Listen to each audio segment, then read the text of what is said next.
Well, I think there are basically three different parts of writing. The first part is daydreaming a story to life, plotting the story, planning the story. A lot of that is done in my head or in my notebook. I carry my notebook around with me, and whenever I get an idea, I just put it in there. Not all the ideas are used, but most of them are. So this is my notebook, and what I do is whenever I get an idea, I just write it down. As you can see, it's very messy.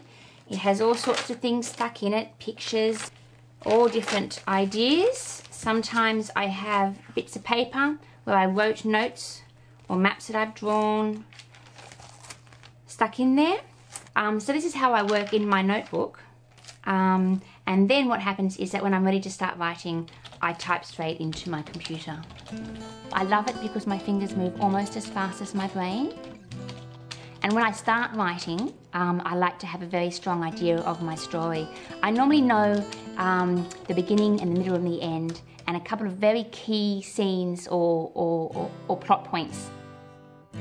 Every day, before I write, I go back and I read over what I wrote the day before, and I'll actually edit, polish, tighten, and get myself back into the flow of what I'm writing.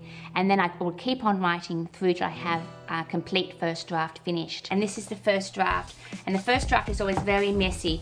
There'll be lots and lots and lots of crossing out on every single page, lots of rewriting, and lots of notes to myself, things that I need to do. I dismantle the story. I look only at dialogue, and whether my dialogue is working or not. I look only at, action. If parts of the book are sagging, if parts are boring. If it's boring, it goes straight out, because my number one rule is never bore the reader. I always try and take out the bits that you skip, trying to find out what's going to happen next. Just take them out. And I'll try and cut everything I've written by about a third, so that I really tighten up the book. Then it goes to my publishers, and they'll come back in a couple of months with an editorial report which has all sorts of ideas and comments and suggestions. This is chapter 2 again, and still, even though have already read it so many times, you can see lots and lots and lots of changes on the pages, lots of red marks and notes to myself. This then goes back to the publisher. You can see here the comments in pencil are from my editor. So here she says, love the image, but younger readers may not get it. Candy pink or fairy floss pink maybe. And this time it's really trying to make sure that every sentence works, that every part of the machinery is beautifully oiled and works perfectly together. And that would be my third and final draft. After that, it's a matter of proofreading and tweaking and checking facts and doing small things as we move towards publication. And this is what the book looks like in the final stages before it's published. You can see that it looks just like a book would look, but it's my final chance to make any changes to the text.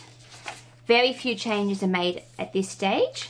But you will see the occasional mark where I picked up a spelling mistake, or I've changed my mind about what I want to say there. The whole novel is gone through by both me and my editor. And this is the final stage. This is what it looks like when it's published. And it's too late to make any more changes. There's nothing more exciting than seeing the book arrive on your doorstep. With a beautiful cover on the front. I usually do see the cover before the book is published, but it just looks beautiful when you finally get it and you can hold it in your hands. And this process will take me a year or even 18 months to get from here to there. So there's a lot of work in it, and it just, there's no feeling quite like it in the world, I don't think. It's beautiful.